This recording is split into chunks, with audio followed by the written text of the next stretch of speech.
Welcome everyone. We have all of our speakers are already with us, and we're letting everybody else in as we see them joining us. And I'll be starting in just a couple of minutes. We've just been catching up with our speakers as we've been waiting to start the event. So welcome everyone to the Chamber's virtual event for celebrating extraordinary women. We wish we could be in person with all of you.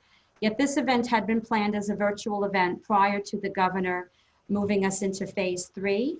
And we didn't want to disrupt the planning that we already had, as well as we realized that not everyone is quite comfortable with being at in-person events yet. And some corporations won't even allow their employees to do that.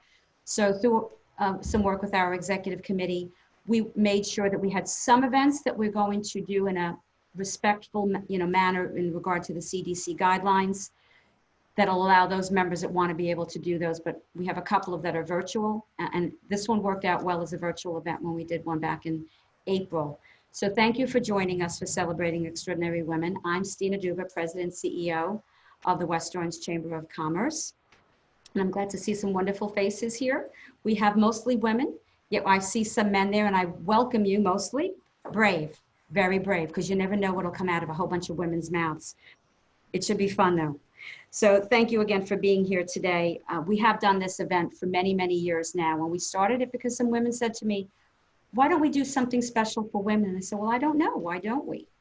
And I brought it up to the executive committee, and we put it into a business plan, and we said, sure, let's do it. So we have about 2 of these a year, starting with the very first one was with Kay Rawlings of Orlando City Soccer and Pride, and we had one of the Pride members actually with us that day, and when it was a kickoff to the Pride season in the very first year. And we've had others such as Dr. Felicia Williams with Valencia College.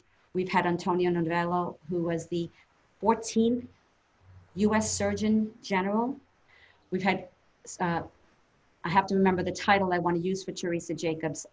She was the chairwoman for Orange County Public Schools, so that was most recent. We've also had small business owners, Ellen Corbin of Ellie Lou's Barbecue, and Royetta Ginther, owner of Twisty Treat, and everybody in West Orange knows what Twisty Treat is. So we've had some wonderful, women in different industries, and I think each time we do this, we try to bring the best and truly the most extraordinary women. So thank you to all of you, for being here at this event. We are being recorded on this event, so just so that all of you know.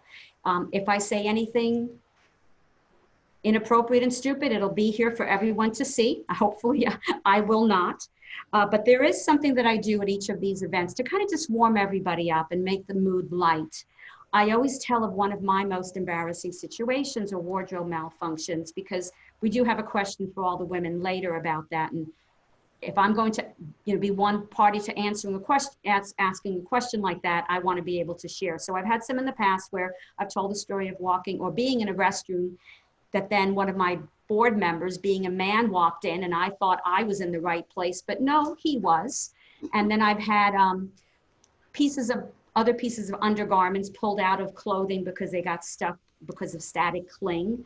And then a bra strap that fell below my dress, and everybody could see that.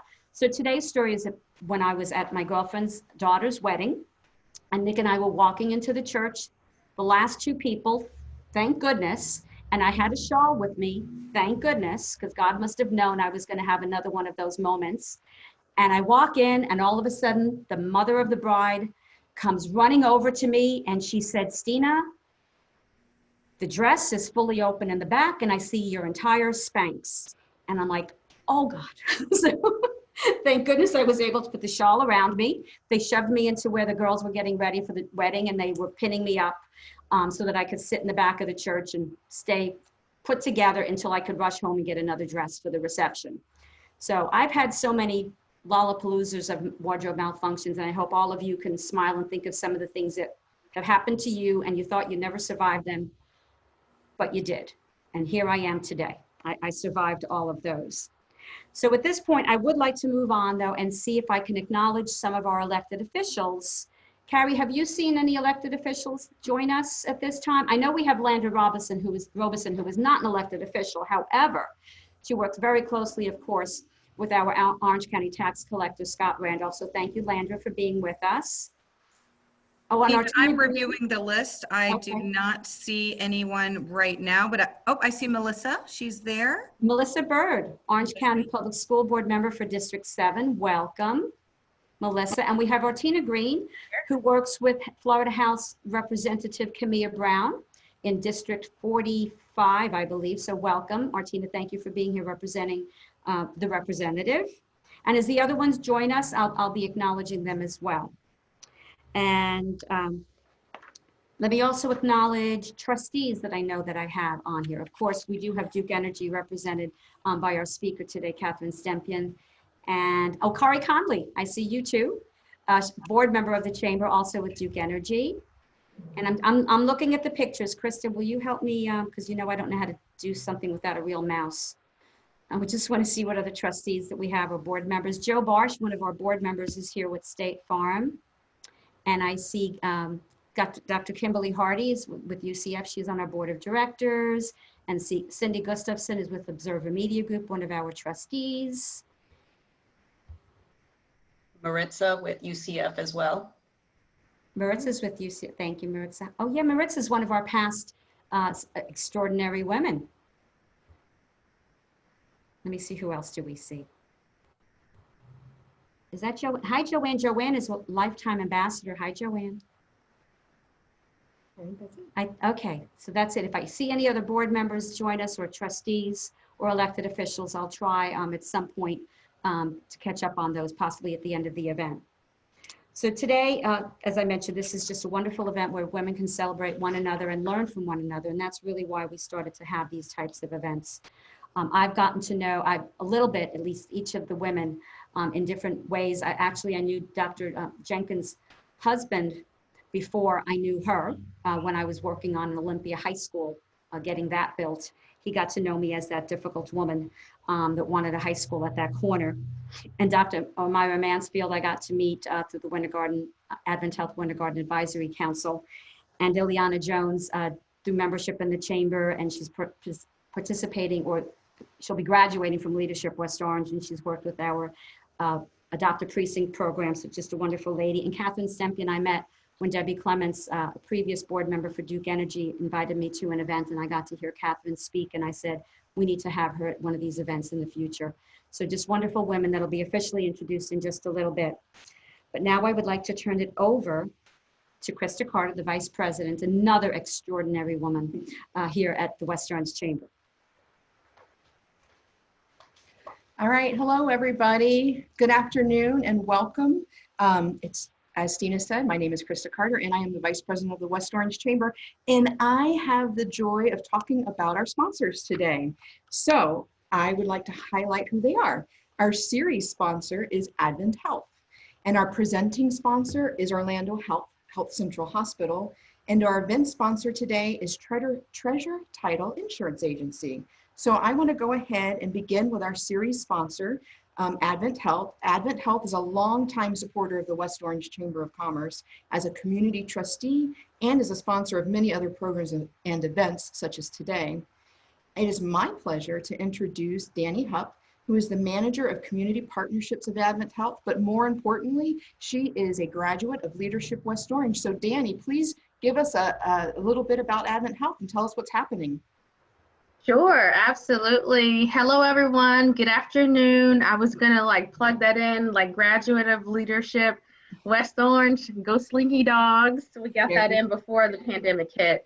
So thank you all for just acknowledging us, and we are super excited about being able to sponsor this series. And like Krista said, I am one of the community partnerships managers for Advent Health, and my role is just to manage the nonprofit relationships of the hospital and hospital leaders. So I stick very closely to our C-suite leaders and making sure that they are abreast of what's happening in our community.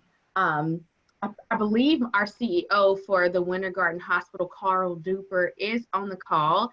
I'll give a shout out to Carl. He's our CEO of the Winter Garden Hospital. And as you all have probably seen driving on Daniels Road, our hospital is underway. The construction is going very well. So we're super excited to be able to provide another healthcare option for you all here in West Orange. But that being said, many of you know that Advent Health prides itself on servicing the whole person, so body, mind, and spirit. And I love to be able to talk about things that we do outside of like the hospital walls and services that we provide. I could talk about that all day. But I would love this opportunity right now just to highlight a little bit of what we do outside of the hospital, and that's basically my role. And I always say I have the fun job at the hospital because I get to help those that are underserved and those that, don't really have the opportunity to access resources that may be available to them. So really quickly, I just really want to talk about our community investment for 2019. And last year, we were able to invest $1.2 billion back into our community over our 6-county footprint. We have 7 counties for our Central Florida division, but over 6 counties, $1.2 billion back into our community. And I would just love to highlight the fact that over 500 million of that was in charitable care and Medicaid shortfalls. So I know that there's a lot of preconceived notions about how healthcare works and how that, folks come into the hospital, but I just wanted to really highlight on how much we really give back to our community. It's something that we pride ourselves in. We are a faith-based nonprofit hospital. So I also like to highlight the fact that we have over $16 million that we've contributed in our pastoral care. So I'm super proud of that, not to mention the fact that we are able to deploy our employees out into the community. This year has been a little bit different, but last year we were probably close to 40,000 volunteer hours out in the community. So this is leaders from all different departments across the system. So I just wanted to highlight that very quickly to talk about what we do outside of healthcare inside the hospital. And this is a panel about extraordinary women, and you all get the pleasure of meeting Dr. Mansfield. I absolutely love her. She's amazing, and I'm sure you all will love her too. So thank you again, West Orange Chamber. I'm a huge supporter. Go Slinky Dogs. And I hope you all enjoy this panel. Thank you. Thank you so much, Danny. We greatly appreciate all the support Advent Health has for the West Orange Chamber and our West Orange business community. All right, so next I get to tell you about our event sponsor today, which is Treasure Title Insurance Agency, and that here representing them is Joanne Quarles. And I just have to tell you, this is another one of our extraordinary women in West Orange County. Now, Joanne, you can correct me if I'm wrong, but you were the first female chairman of the board for the West Orange Chamber. And if I remember correctly, maybe the youngest too. The second, okay, second, all right. And so Joanne's been around here in West Orange County. She's a legacy all in herself. In 1977, she became the group branch manager for American Title Insurance Company and responsible for Winter Garden and Windermere. And she has just rose through the ranks throughout that. With Stewart Title and so many other agencies, but it didn't stop there. With 30 years experience behind her, she made the leap and in May of 2001 ventured out to open Treasure Title Insurance Agency.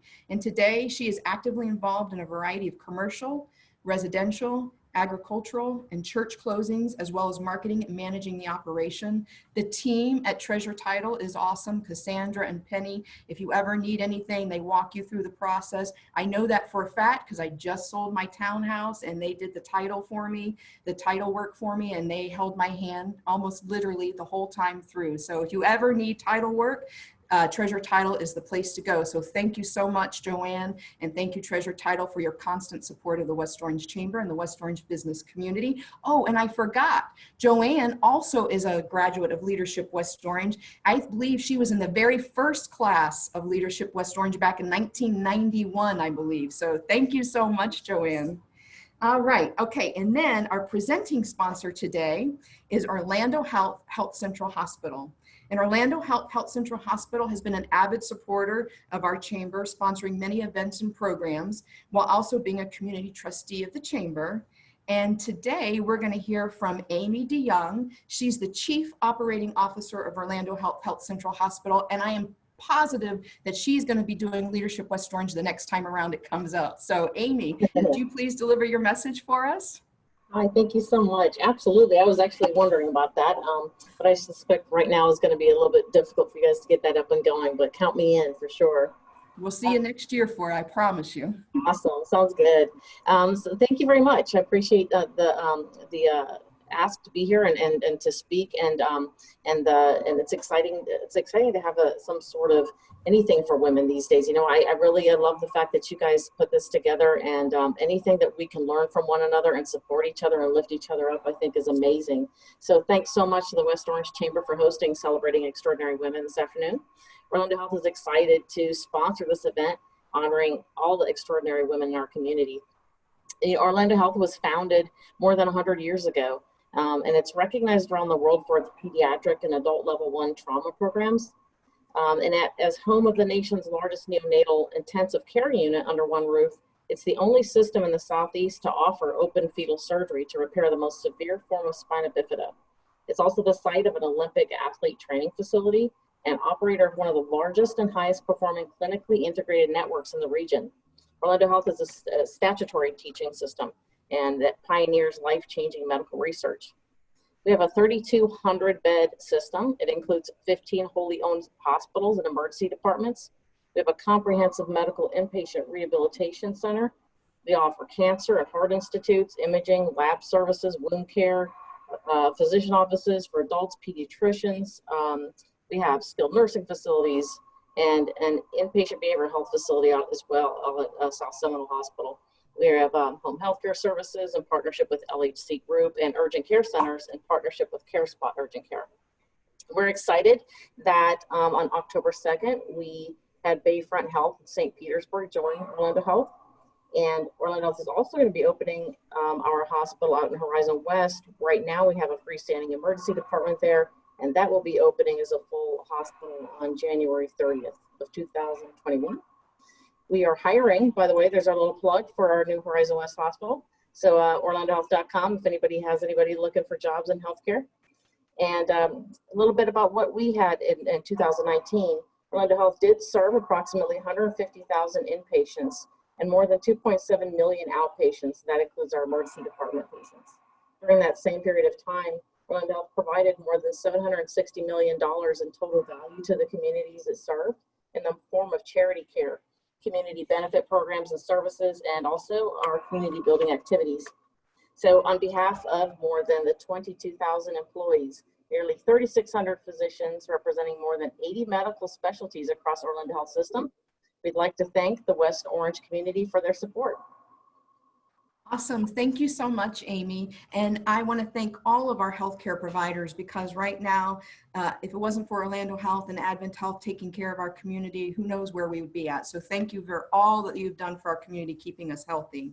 Thank you for and thank you again to Treasure Title, and like I said, Orlando Health Central Hospital, and of course, Advent Health for your sponsorship for today's event. Now, I wasn't really paying attention when Stina was talking earlier, so forgive me, but did she tell you about who her favorite chairwoman is of 2020?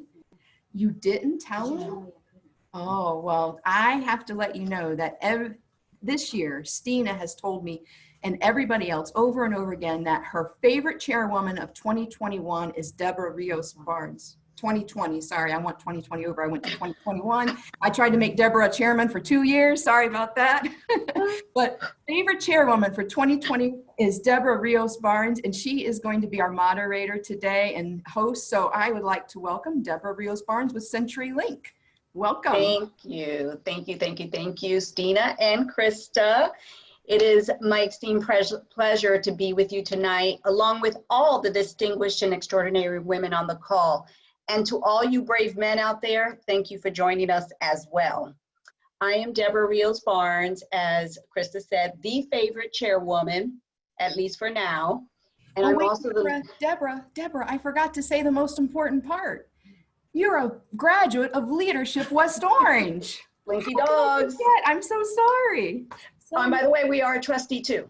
And a trustee, I'm sorry, yes. All right, No I'll be worries. quiet now, sorry. Thank you, thank you. So we're getting ready to begin, and tonight I will ask each of our panelists a series of questions throughout the program. If you have any questions, as we've mentioned, for the panelists, please type them in the chat box. Carrie's going to be monitoring that, and then once we conclude our Q&A session, we will ask those questions out loud. So now it's time to meet our four fabulous and accomplished panelists. Dr. Barbara Jenkins is the superintendent of Orange County Public Schools, the 8th largest district in the U.S. Dr. Jenkins has worked to fulfill the mission of their diverse district strategic plan while solving pandemic-related issues for students who hail from 199 countries and speak 164 languages and dialects. Welcome. Ileana Ramos Jones is the co-owner and CFO of Empire Finished Systems. She was one of the first women in the state of Florida to receive the Certified General Constructor's License in 2001. Very impressive. Since then, Ileana has seen the change and evolution within the construction industry. The most enjoyable aspect of her career is being the co-owner of a family business, working alongside Frank and Sal Ramos, her brothers and business partners. Dr. Mansfield serves as Vice President and Chief Medical Officer for Advent Health Apopka and Advent Health Winter Garden. Prior to working as an emergency medicine physician, she spent 5 years in healthcare administration and has held several roles. Dr. Mansfield has a passion for motivating others to achieve a life of health and balance. And Catherine Stempian is the Florida State President for Duke Energy and is responsible for the financial performance of Duke Energy's regulated utility in Florida and for managing state and local regulatory and government relations and community affairs. Under her leadership, Duke Energy Florida is working towards building a smarter energy future for its residents. Welcome, ladies. So as Stina mentioned earlier, we were going to start this a little lighthearted just to get to know our panelists. So can you please share an embarrassing moment that humbled you, and what was the lesson learned? Let's start with Dr. Jenkins. Happy to start. So a couple of things come to mind, and they are connected to this Zoom world that we all live in. I actually tend to go down to the wire for logging on to a Zoom call. What I didn't count on in this one instance, and it was a national call with the board that I serve on, I didn't count on having a bit of a glitch in my home, at my home office on my computer. And so I'm goofing around, I do my workout. It's actually on a Saturday, I do my workout. I'm goofing around, I get ready to sign in because I want to actually have the call up and running while I jump in the shower and change clothes. And I hit that terrible glitch, the one that makes your heart stop, like this is bad, this is really bad, I may not be able to get onto the call. And so I have to make a couple of phone calls, I have to try to get somebody engaged to help make sure I'm going to be on the call, and the clock is ticking. And so I finally realized as they get me logged on, and my camera is blocked, of course, I realized there is no time to take a shower. And as bright as I am, it occurred to me also, they can't smell me over the computer. And so I quickly made a dash to my dry cleaning bag and I wasn't gonna put on a clean jacket, got a jacket out of my dry cleaning bag and put it on, washed my face, put on some makeup, a little bit of jewelry. I mean, we've all done the biker shorts on the bottom half, but in this instance, I had not actually had time to jump in the shower. And as I unblock my camera and I am live for others to see, it becomes clear to me my sports bra is visible. So it's probably clear that I have on differing clothing underneath this jacket that I have on. And I only have on one earring because I was quite rushed in getting ready. Now, I never admitted it to them. I'm sure someone figured it out. This woman looks like she probably didn't change after a workout.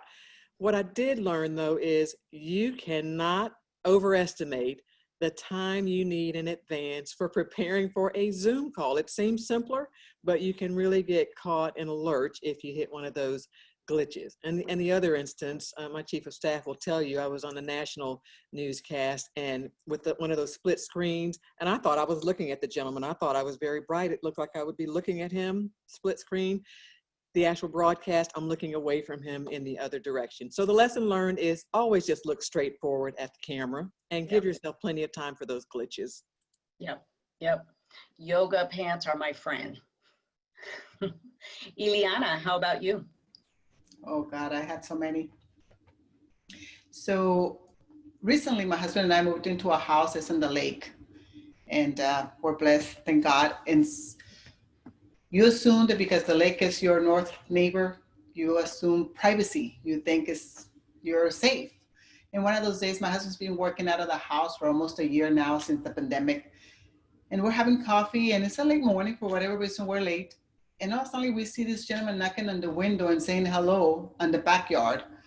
And, you know, we're early in the morning, pajamas and hair everywhere and coffee. So that was quite embarrassing to see someone. Not only startled me, but then I see a complete stranger in the back of my kitchen. I kind of almost dropped my coffee because I got scared. And at the same time, I'm like, oh my God, am I dressed? And thank God, yes, I had my robe. And that was quite embarrassing. So it makes you understand that, you know, just because you have water in the back of your house, don't assume total privacy. It's still, people can still walk up there. So this one of them, and another one that I can think of, which happened years ago in my 20s, in my early 20s, going to visit some friends. I was wearing some really cool jeans and plane. And as I got off the plane, somehow my jeans got ripped completely. And I'm walking through the airport, trying to figure out what am I gonna do? I don't have luggage, I don't have nothing. And the only store open at that time was Disney, the Disney store. And so I ended up buying a little tiny skirt to replace my jeans, and had to walk through the airport with that in a tiny little skirt, a Mickey Mouse skirt. I was like, oh God, you know, what are my friends gonna think when they see me?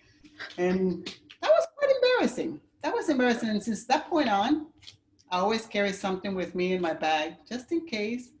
And I just wish that the fashion that is now with the ripped jeans and all that was in fashion back then, because I would have been in, completely in.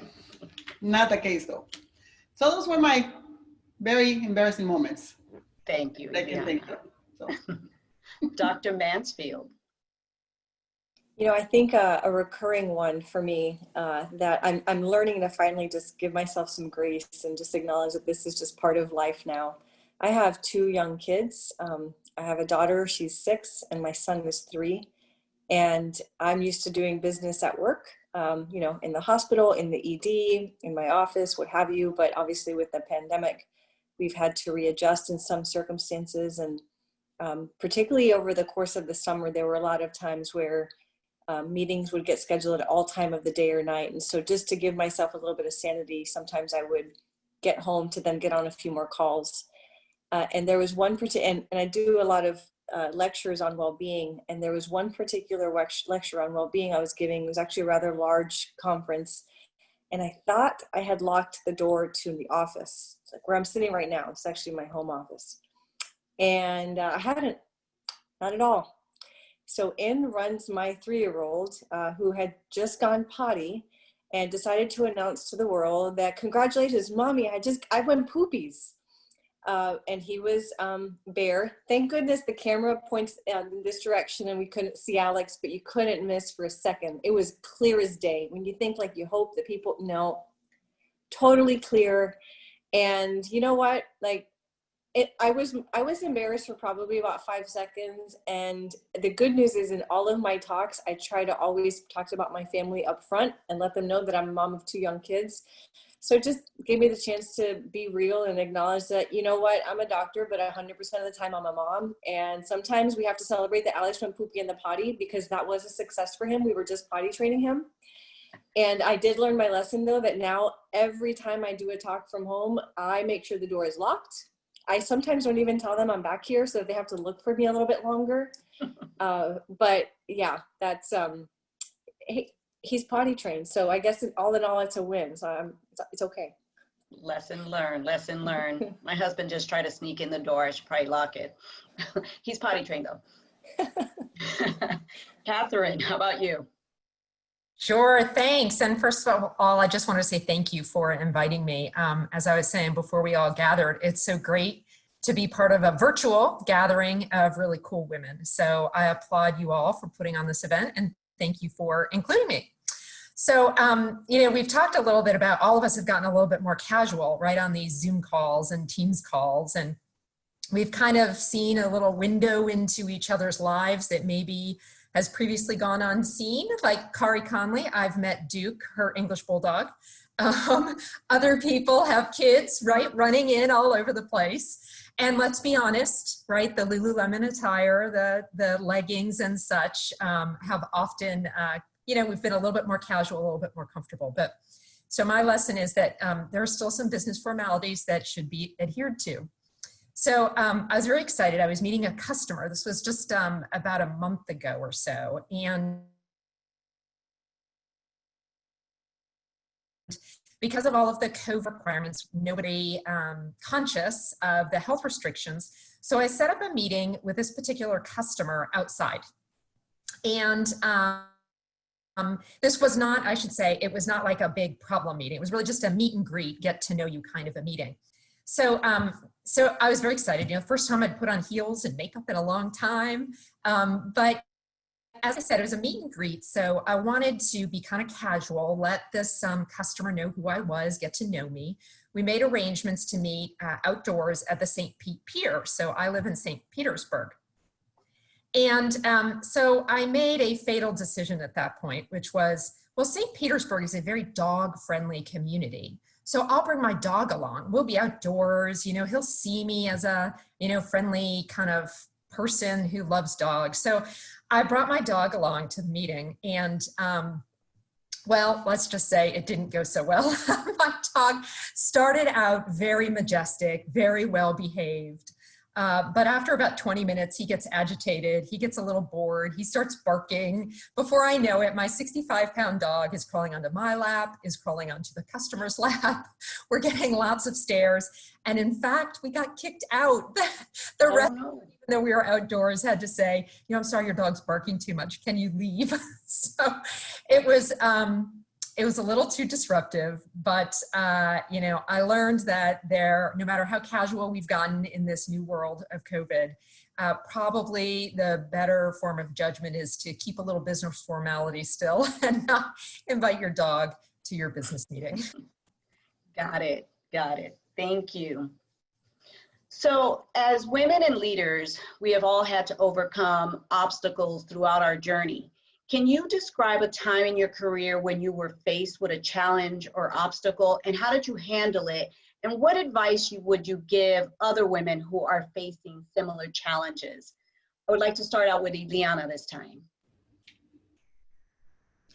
Well, for me, the obstacle was probably just at the beginning, back in '95, when we first started the construction, being a female, trying to make our way in. It was kind of challenging because it's a very male-dominating world. So which is awesome because the challenge is there and you have to make sure that you prove yourself, and it challenged me in a very positive way to where like I had to learn more and make sure that I knew everything before, because I knew I was going to be surrounded by males and very smart males, which I was very impressed and I learned a lot from them, a lot. So that was one of the challenges. To the first time I went into one of the meetings, I wasn't prepared. I just said, I can swing it out. I've done it before. And very quickly I learned, no, it's a men dominating world. And for me to be able to be credible, I have to get to the level of what they are. And that was a challenge, but it was good. You know, it made me grow really quick, learn very fast, and be prepared. Be prepared for the next meeting. That was probably one of the biggest challenge for me. Mm-hmm. Dr. Mansfield. You know, I think what comes to mind has to do with understanding that how our character is judged is not always by what people see, but sometimes it's by what they don't see. And then also how we recover from adversity. can really leave a mark on people. A few years ago, I went up for a position that it was one of those, like, you kind of think you're a shoo-in. The team thought you were the shoo-in. I'd been groomed for the position for years and years. And then I didn't get the job. And I definitely had my moment of like, why did I just spend all my time? And, you know, why was this person chosen over me, et cetera, et cetera. All that was playing in my head. And I had to take stock of the perception that I could lose the reputation I built for myself if I didn't handle the rejection well.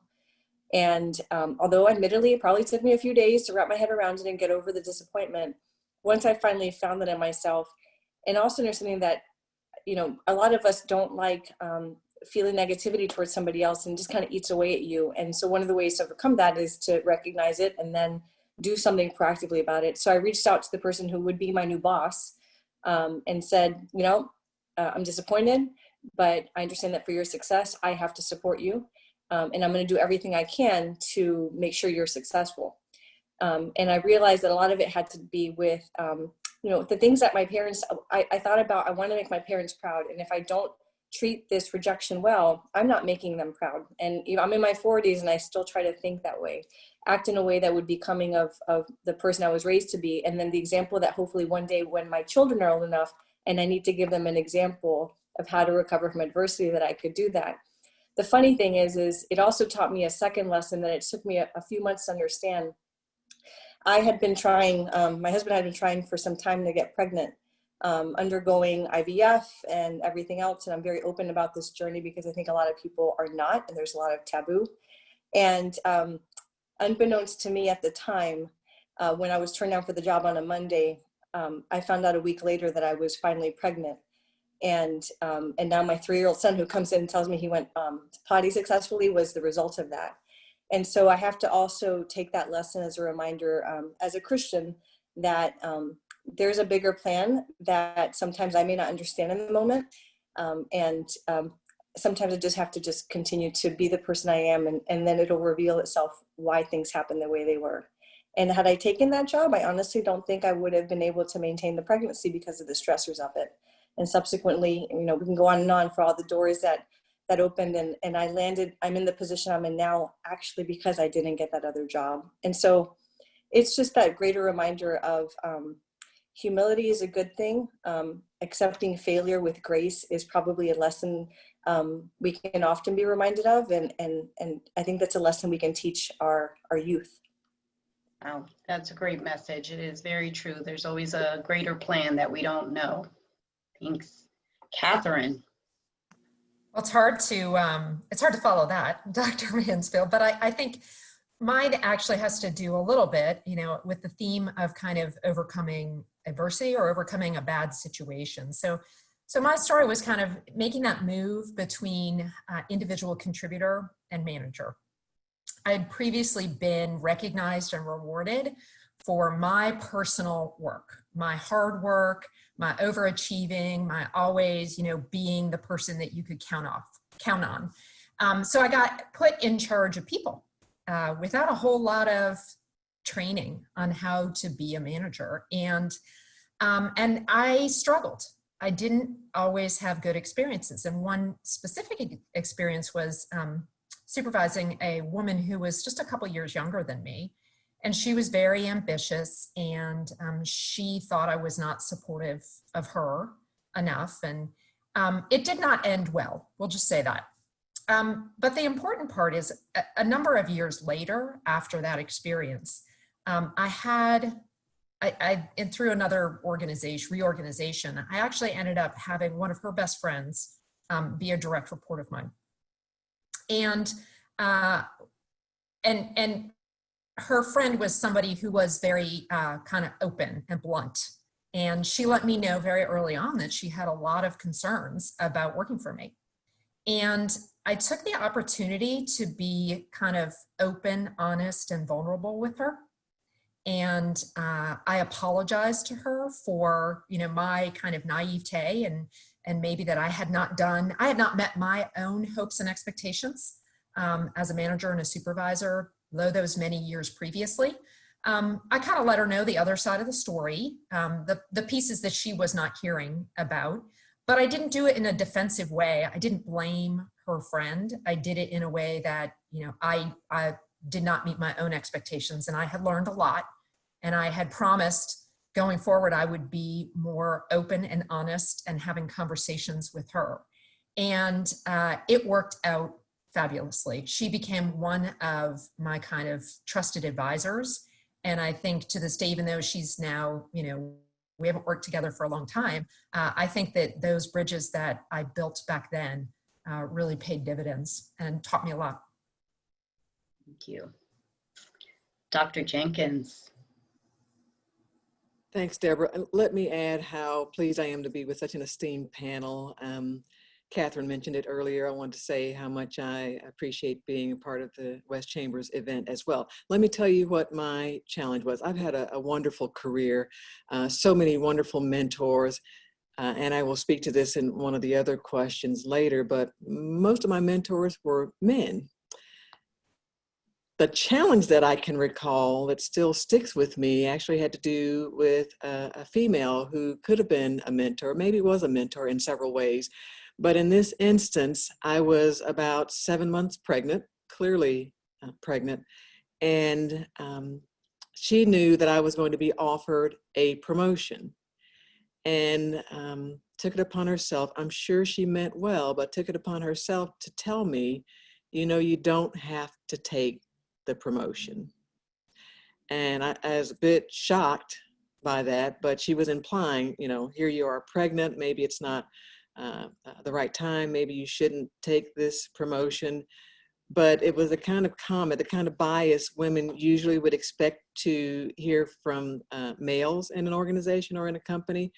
And this was a female saying, you don't have to take this promotion. It's going to come, you're going to get an offer, but you don't have to take it.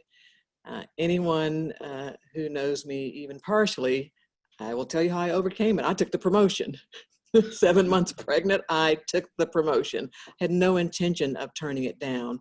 But that little bit of bias, and I hope we're getting over that, it still sticks out to me when it comes to women in the workplace. That hurdle, that piece of advice, if you will, that came, still sticks with me as something that I had to overcome. Thank you.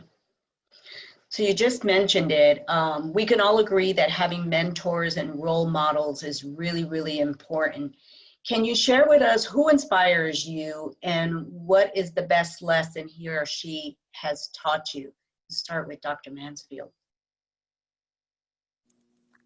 So I would say that there are two people that when I saw this question, I had to think about it. And, you know, I think at first the natural is to think about, you know, people we've worked with and mentors that we've had. And certainly, actually, interestingly, I'm like Dr. Jenkins, my best mentors in my career have been men. And I'm very fortunate that I've had men that are very forward thinking about the glass ceiling that we continue to face as women. But I would say in my life, it's my parents, and for very different reasons. My father served in the US military for 42 years. And I thought he was pretty busy when he was in the Army until he retired.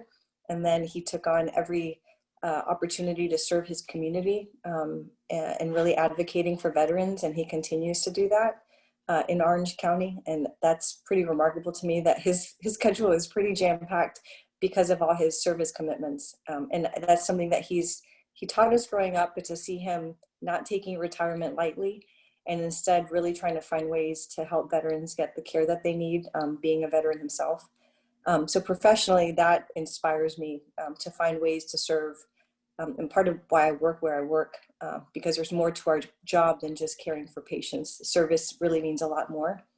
But then ever since I became a mom, and I imagine many of us as women may go through this, you really don't appreciate what your mom was or does until you become a mom.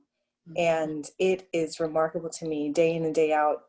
It's funny because I'll ask her questions and she's like, but you're a doctor, like, don't you know this? And I'm like, I just need to hear it from you. Like, you raised 3 girls successfully.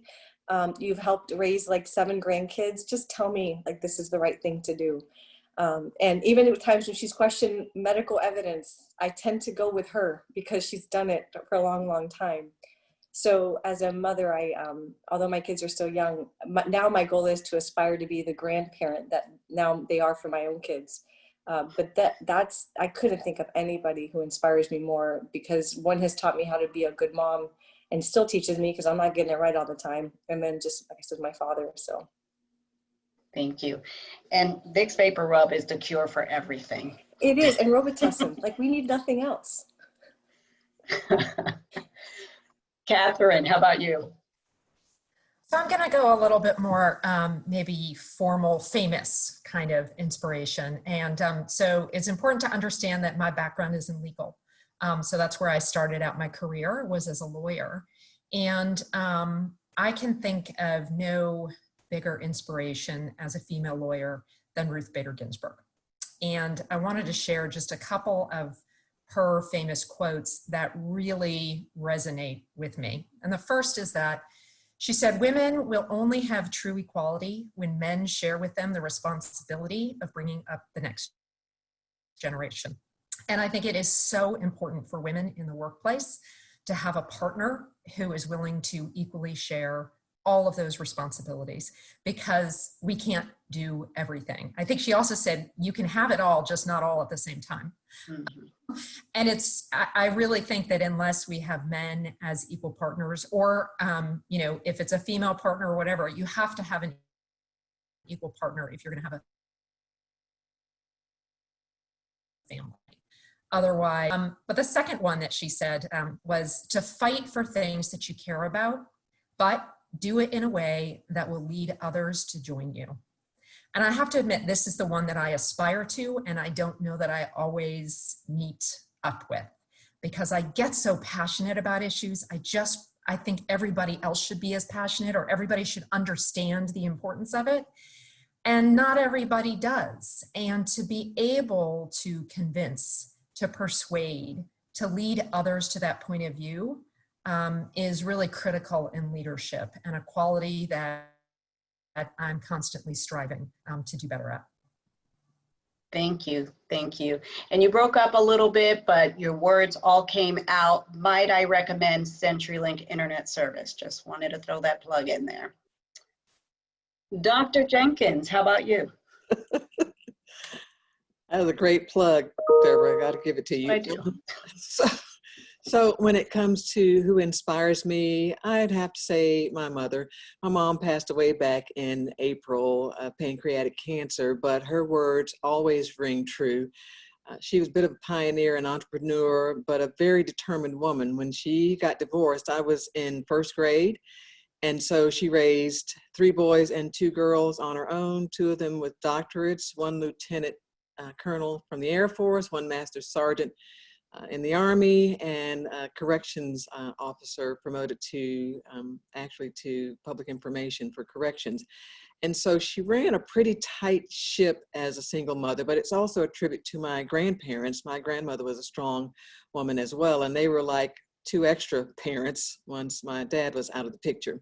So she said, you need to pray every day. Pray to God to give you strength and wisdom. That sticks with me. I don't take that for granted. Secondly, got to pursue your education. Without it, you cannot achieve all that you can with a good education. So you got to work hard with determination for whatever you want to accomplish. Put in that work, education, hard work. And then thirdly, she was just very practical. Don't give me excuses. Don't make any excuses for yourself. It's okay to accommodate excuses for other people, but do not make excuses for yourself. She was a phenomenal woman. Thank you. Ileana. For me, it's several people. Several people have touched my life throughout my life. My mother was an amazing woman. She was a very strong woman. She brought us from Mexico here when I was young, and she struggled. My dad was also very kind, but I guess my father always worked out of the house for most of the time. He was also in construction, so he was always out of the house. So my mother was the one that raised 5 children. And so she was a very strong woman, came to a country where she didn't know the language or anything. So she basically pushed us to not be afraid and take everything that we could to learn and improve ourselves. And my brothers, secondly, my brothers who are also my partners in business. And like I said before, one some of those challenges that I first faced when I came into this industry was the fact that I came in with the idea, oh, this is easy. And soon I had to learn that I had to push myself to be the same and educate myself. And my brothers, both I'm working with 2 males and also siblings, they have inspired me a lot. They are amazing. They're amazing. We have grown the company. We've been in business for 25 years, and I've seen them grow, and just seeing them grow inspires me. The way they have raised their children, their families, they're great husbands, great fathers, and it inspires me to be better. As I wish I could say I was a mother. I wasn't able to have a child, but seeing my nieces and my nephews inspires me. Being able to be with them and showing them what it is and trying to bring them into the business, that has really taught me a lot. My husband, like you guys said, having a partner that supports you, it's also been an amazing thing. Having my husband and seeing him that he's a righteous man. Even when I'm having a nervous breakdown, he's always like, calm down, everything's gonna be okay. Reminding me of God and being able to ask for wisdom and knowledge. All those things I have had a lot of people that inspire me. A couple of people that I read about was Churches, one of the guys that I have read throughout my life, and some of his ways of leadership have inspired me to be able to change our minds when facts are presented, when new facts are presented. That I have always tried to do that. Try to not be stubborn. If someone can show me the different facts, follow them. That has been an inspiration to me as well. So, yes. Nice. Thank you. Thank you. So we talked a little bit about challenges, but what challenges do you think women specifically face in the workforce that men do not face, and how do we overcome those? Catherine. So I think generally women have a narrower path. The behavior that is acceptable is much smaller, and they get into what's called the double bind. They have to be likable, but they also have to be tough. If you're too likable, you can get relegated to non-substantive roles and not taken seriously. If you are too tough, well, then you can't get along with others. And, we know some of the names that you get called. So it's how to walk that narrow line. So in my mind, how do you overcome them? First of all, you have to be open and honest about what those obstacles are. You have to talk and be willing to talk about what those obstacles are. And, you can complain about them. But from my perspective, I try to figure out, I've got a voice now. I'm in a position where I can fight from within to try to change some of those dynamics. So it's important to be a catalyst of change from within and help others get over the obstacles that I know that I have faced. And, don't be that person that says, I had it hard, so you've got to go through the same challenges that I went through. And so I'll just use 2 examples of things that I think are important that I've tried to do. The first is, and I kind of reference this a little bit with Ruth Bader Ginsburg, is I talk about my family a lot, just like Dr. Mansfield. I talk about that because I think it's important to create an environment where it is not only acceptable, but almost accepted that people are going to be doing things for their family, whether it be their parents or their children or, their extended family. And that if you give somebody flexibility and you treat them like adults and the work is going to get done, it's okay to go coach a baseball team or to volunteer your time in the community. So you need to model that. And I do that by talking a lot about my family and things that I need to do. The second thing is, more practical, but make sure that for any position that you are hiring for, whether it is an external position or you're promoting from within, to make sure that you have a diverse set of candidates. Make sure you're being deliberate. And I'm not saying you hire somebody or you're who's unqualified, but so many times if you just force people to open up a little bit and give you diverse candidates, you will find that there are many very qualified, diverse candidates out there. So I try to always ask people when they're bringing me candidates, like, who's your diverse candidate? Who have you gone to? What's your pipeline? Right. So those are just a couple things I've done. Yeah, no, good stuff. Dr. Jenkins. So two things come to mind for what women have to deal with. First, this day and age, we still have to talk about the wage gap for women. Latest data I looked at, raw data, women make 81 cents to the dollar when compared to white males. But if you look at even identical positions, so raw data, there may be some excuses, some reasons for that gap. But if you look at identical jobs, identical experience, degree, what have you, identical jobs, it's still 98 cents on the dollar in general for women compared to men. May not seem like a lot. That means a guy makes 98,000. I'm sorry, a guy makes 100,000 and you make 98,000. Over the course of a career, it's about an $80,000 gap. If you look at all women of color, it's about 75 cents on the dollar, raw data. And so this day and age, we still deal with wage gaps, even if women and men are doing the exact same job. It persists. So I think we all have to speak up when we are in positions of power, positions of authority and policy. We have to speak up and we have to help direct that policy.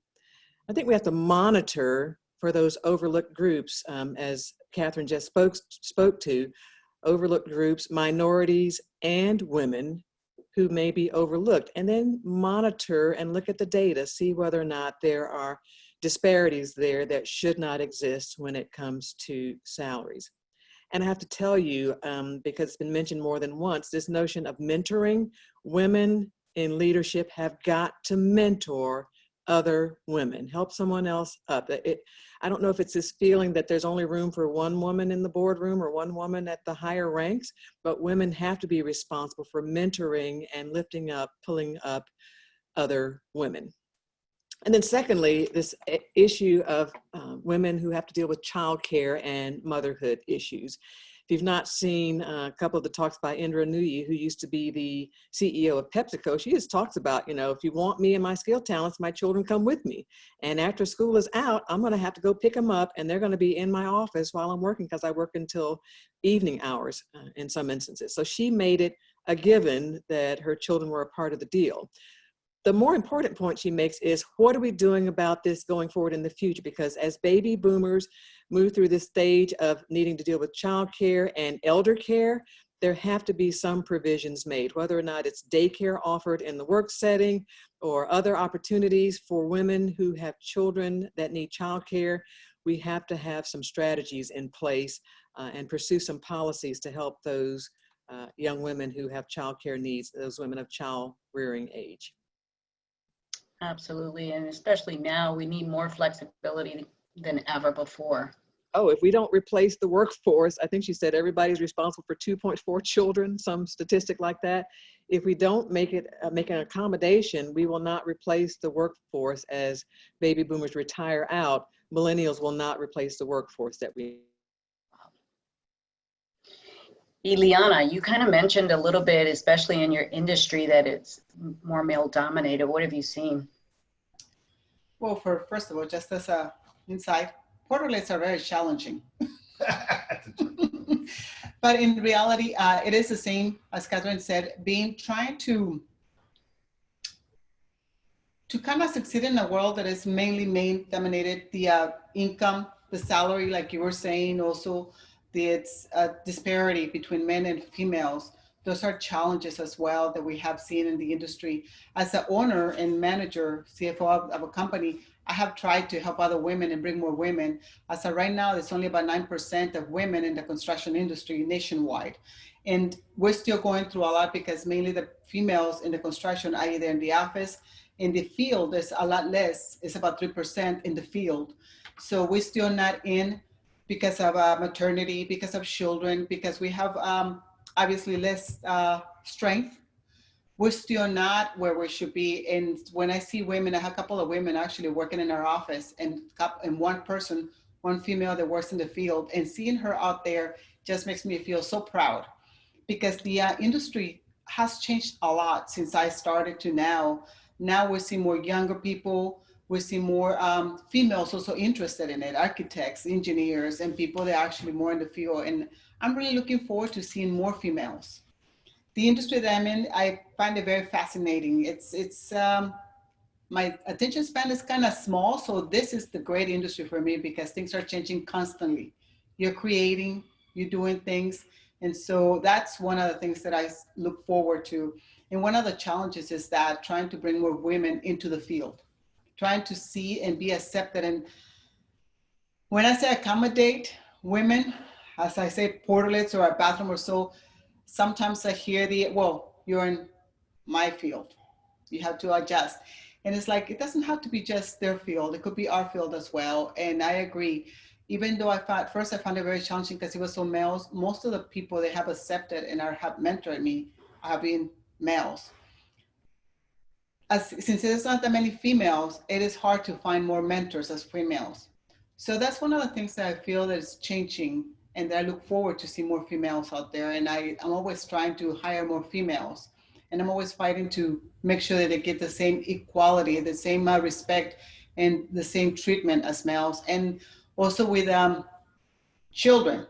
We made a room in the office because we had a couple of young ladies who had children last year and the last couple of years, and we had they were brought their children or they were trying to breastfeed. So we made accommodations for them to be able to take time off and give them the time, because we understand they're mothers. Right. And us being a family-owned business, I always try to create a family environment. I'm really close to my family, very close to my family, to everybody. So I try to always keep in mind that before we're business women, they're also mothers and they're also daughters. So when there's an emergency or something, we always try to accommodate. Because of that, I think it needs more of that. More flexibility in the business, I think, will help to create a better environment for everybody. Absolutely. Absolutely. Dr. Mansfield. You know, I can think of two big barriers that we continue to face as women. And unfortunately, and my colleagues here have mentioned this, it's us, it's other women. And I gotta tell you, this drives me nuts. It just drives me nuts, and I'll call it out because I've definitely been one of the people who's been squashed, the feeling we get is squashed. And the perspective I have, I'm an emergency medicine physician at heart, and I still practice. And, you know, I try to remember every day that we have no idea how much time we have left on this planet, right? So are you acting and behaving and grooming and caring for others as if it were your last? Because we have no idea when it might be. And so when I see other people who I really want to respect act that way, I kind of want to call it that behavior and say, you know, don't forget, in the big scheme of things, we have no idea how much we time. And so who are you elevating?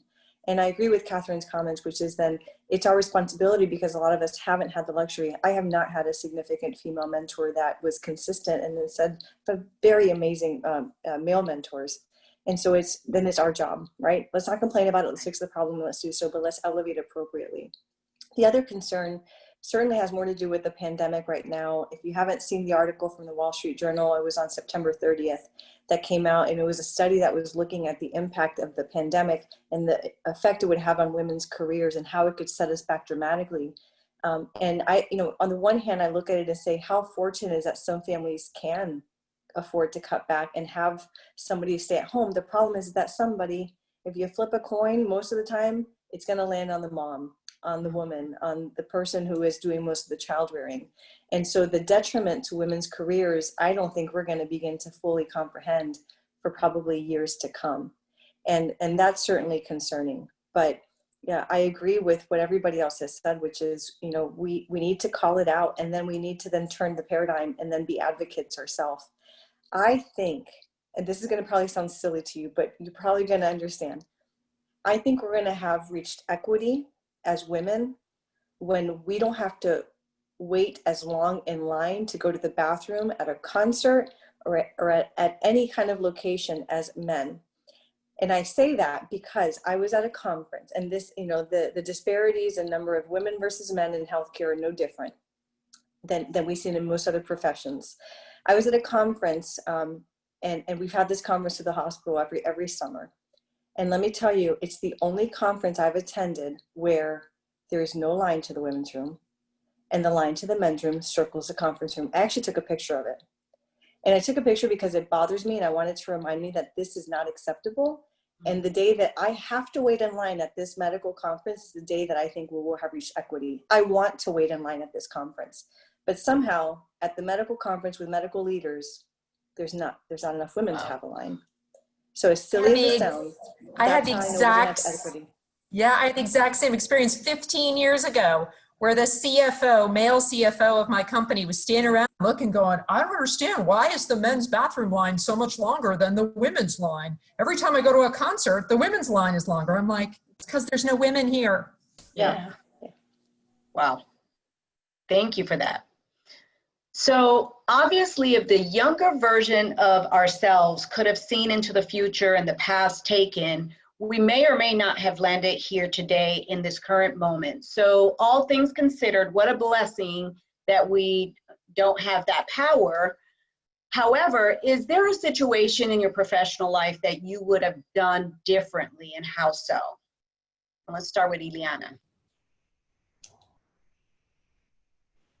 I believe that where we started, where I come from a very humble background. Where I come from and where we are, I think if I had done something different, perhaps I wouldn't be where I am right now.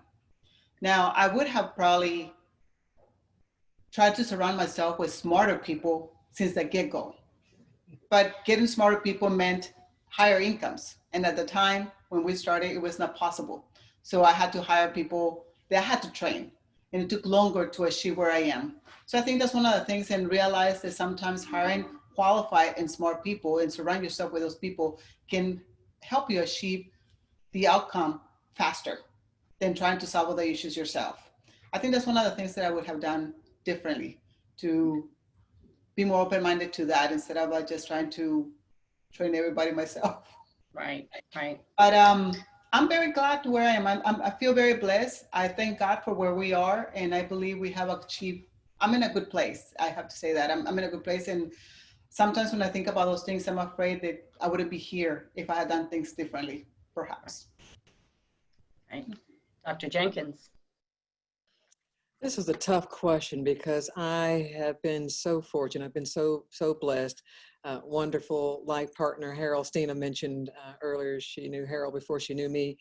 Always supportive of my career, but the more I thought about it, because I didn't have an answer, because I'm very pleased with how my career has gone, how my life has gone. I feel blessed. But I thought about it again. I said, you know, if I was going to do something different, I would probably pursue the superintendent's position earlier. And I love my job. I'll be headed into my 10th year in a few months here. I love my job. I think if I was going to do anything differently, and it could have been the death of me if I'd gone that route, but pursue the superintendent's position sooner. And then I potentially would have considered, I've been recruited a couple of times and not considered a state superintendent's position or a state commissioner of education position. So that's probably something I might have gambled on and done differently. Because I tell you, what women do is we hold back, and then we hold back a little longer, and then we hold back for a few more experiences until we think we're really ready. When our male counterparts, they will jump in half-baked, pardon me, men on the call, they will jump in early on and say, I can learn the job while I'm on it.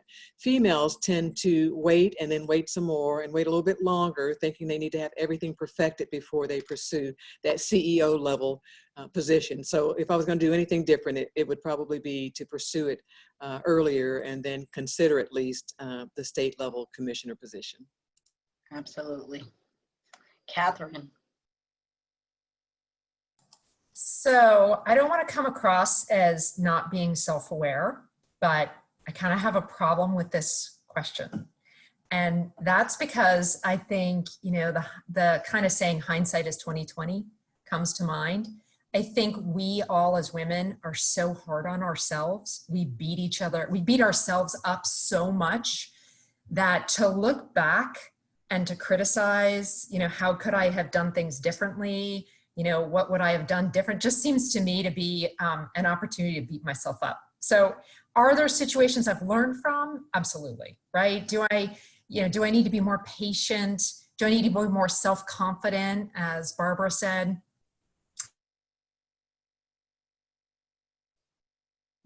Ab- Losing you again.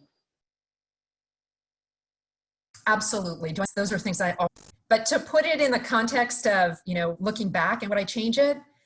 I need to cut myself a break, and we all do. And so, keep striving on. Don't look backwards.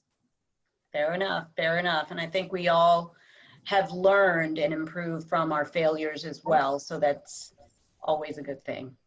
I so agree with Kathleen. I think sometimes going back and trying to live with regrets, I think we are where we need to be. And I am so humbled to share this space with you ladies. I'm very humble. Thank you so much for including me. And I think you guys have done some amazing things, and we are where we are supposed to be and what God's plan had us to be. I do agree. And Dr. Mansfield, how about you? Well, first I have to tell Ileana that that's our saying in our house. You are where God wants you to be. And sometimes that's just the reminder to just kind of just let go.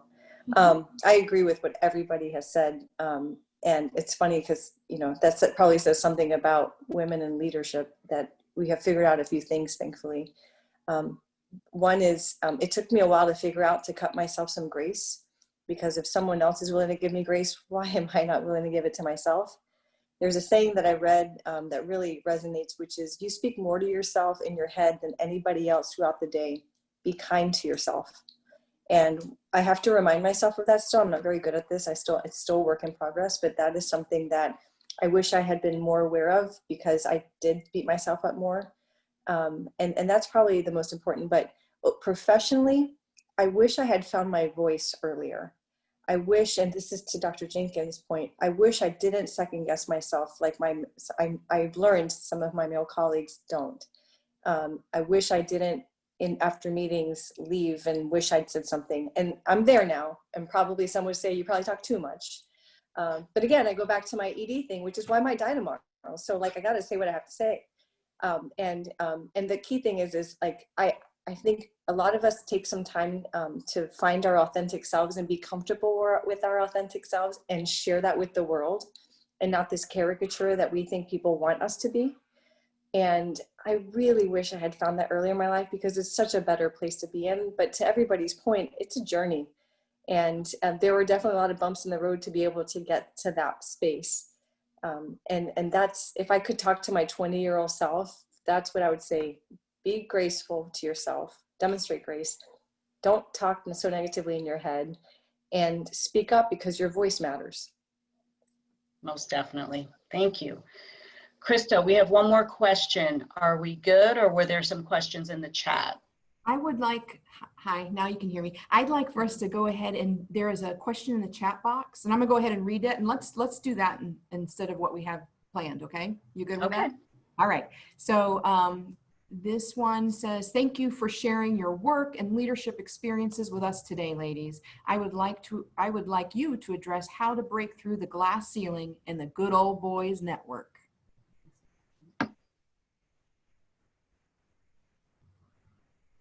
Don't all start at once.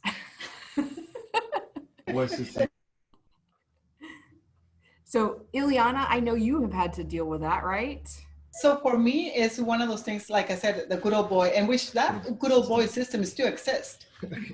Whenever we go into a project or so, usually the way I prepare to be able to break the ceiling is that there's going to be 5 questions. I always try to have the answer for those 5 questions and have 5 questions for them. Because if I don't, it almost seems, if somebody else has the same answers or the same answers for the 5 questions, it always tends to be to the good old boy system. Let me get to my buddy. Most men in the industry won't go to let me give it to my girlfriend here. Is to the male. So I think we prepare.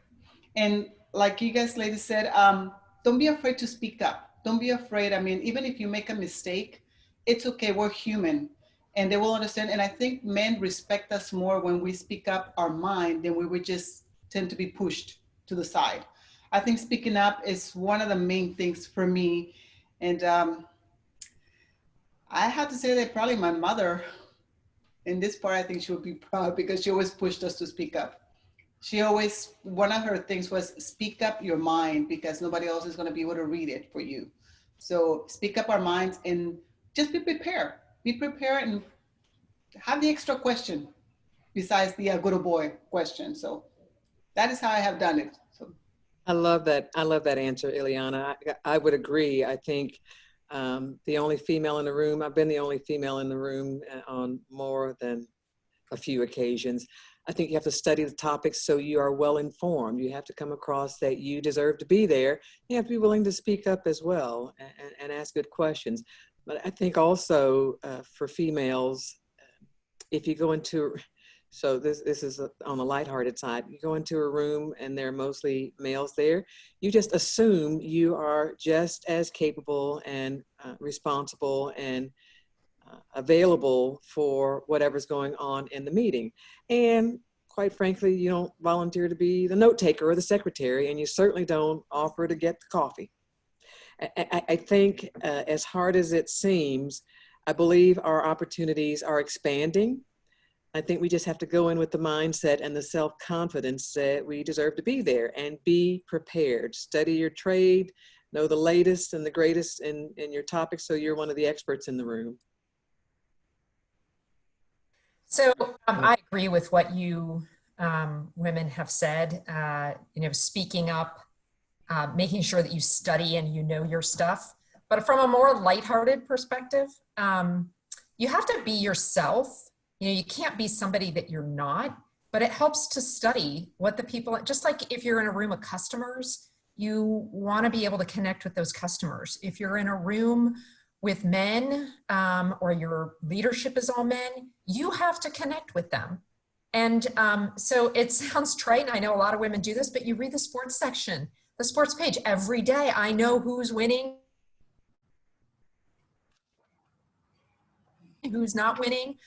Casual conversation in addition to a substantive conversation, because nobody wants to work with the person who isn't fun to be around or who isn't, and I'm not saying you have to be the life of the party, but you have to be able to get along.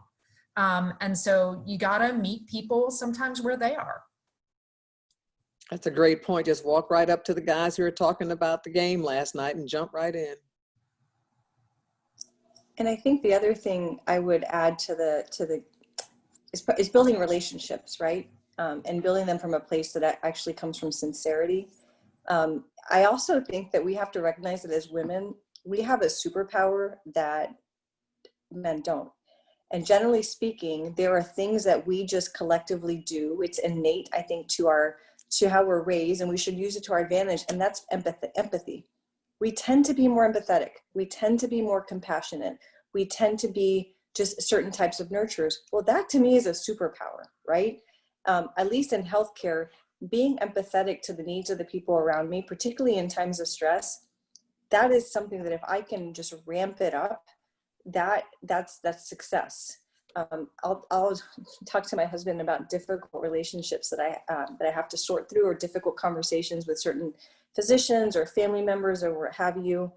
And I'll tell him, the superpower is to ooze compassion when it comes to dealing with patients in life-ending situations, for example. Because people ask me, how do you approach that? What I vision is I'm oozing compassion to get them through this. But similarly, I've got a particular surgeon who's kind of hard to deal with. I am trying to kill him with kindness. And it's working. It's taken 8 months, but we're finally turning a corner. And it's one of those, to Catherine's point, like, I call it the Disney no, but I really think we should trademark this. But it's smiling and nodding as you're saying the word no, right? And that's just something that may come more naturally to us. Y'all try it.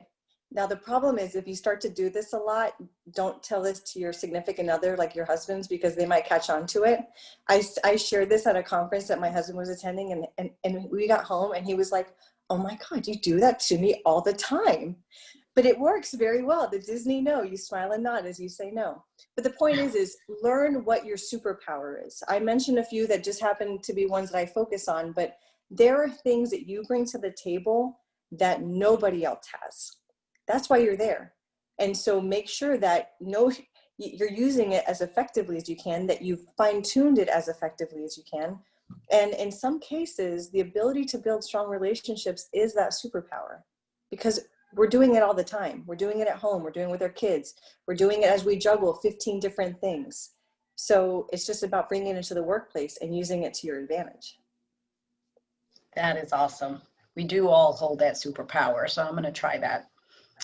So this was really a lot of fun and very insightful. I want to thank you ladies for being with us today and for being so candid with your responses. You know, as Stina mentioned earlier, now more than ever, we need to stand together as women and lift one another up in our personal and professional lives.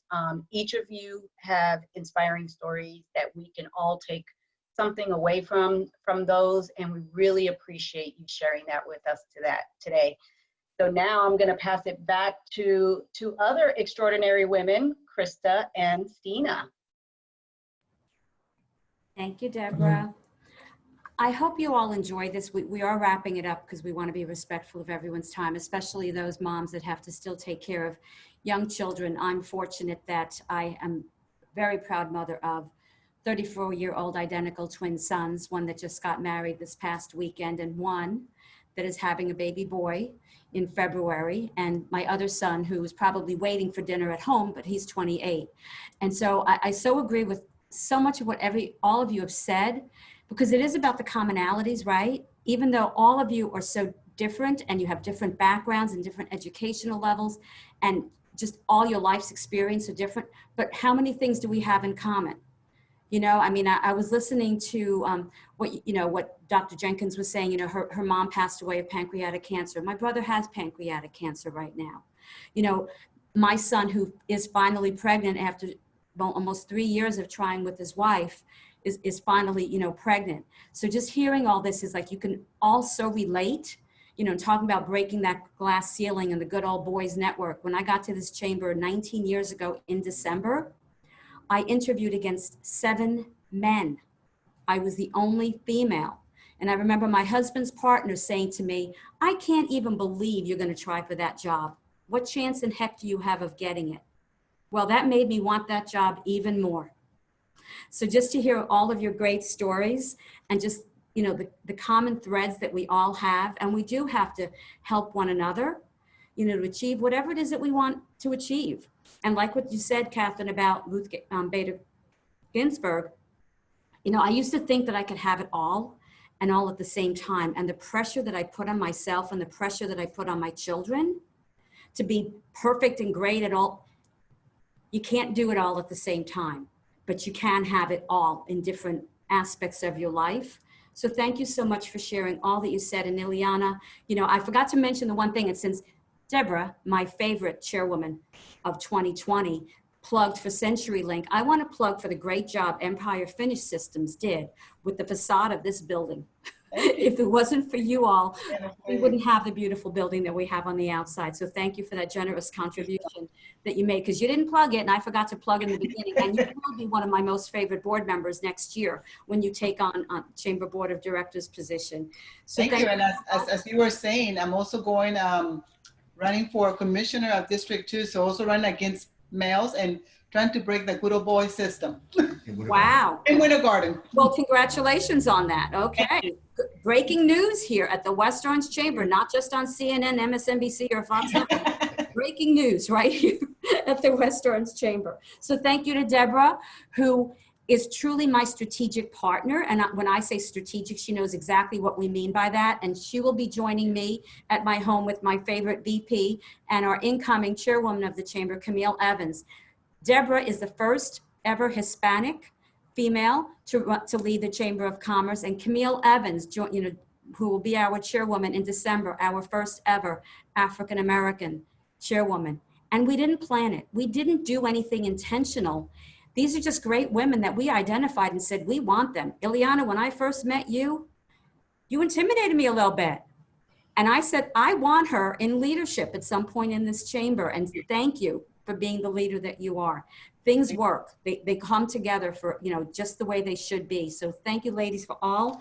Thank you to my chamber team, who have been phenomenal. We are 6 women. We were 8.5 at the beginning of the year. We are 6 women strong today, and that's how I anticipate ending out the year. And I want to thank all of you for being here today. We had no fee to join this event today, but hopefully you walked away with so much value on this event. And if you want to make a contribution to the West Orange Foundation for our Thanksgiving food drive, we will be able to support more families and individuals at Thanksgiving time with gift cards to Publix and Walmart, our supporting trustees. I want to remind you all to vote. I'm not telling you how, except for on Amendment 2, the Chamber has taken a position for logical reasons against Amendment 2, which is the minimum wage. And there's reasons for that, and especially because it doesn't belong in the Constitution. We do have many events coming up, another one virtual next week on team building, if you want to learn about that. Then we have our golf tournament. Ladies, go out and golf. It is the best way to learn how to truly, I think, to work in a world that is still sometimes controlled by men, because more men golf. Go out and do it. You don't have to be good at it. Just need to know how to drive a cart, pretend to hit the ball. Be great. And then we also have our lunch and learn that we'll be doing on generating referrals during social distancing. And we do plan to do an event that we're on December 11th, combination of so many different things that we are calling 2020 a wrap up. And it will be the installation of our incoming chairwoman, Camille Evans. And so, Krista, I think did I get it all? Because I usually mess up and don't say thank you again to Advent Health. We couldn't do it without you. Thank you also to Joanne and Treasure Title and to Orlando Health. Thank you to, again, Catherine and Ileana. And hold on, I'm gonna get them all. Barbara, and wait. Who did I miss? Oh, Omira. Thank you so much to all of you. Great presentations today. I hope you all have learned something, men, women, and anyone that was on here and stayed on as long. And I think my friend Teresa did join us, so elected officials shout out to my friend Teresa, who's had so many titles. I forget which one she's in currently, and who knows which one she'll be a few years from now. So thank you to everybody. Have a great night. Be safe. Wear your masks. Please physically distance, because we need to get out of this together and respect the CDC guidelines and work together on that.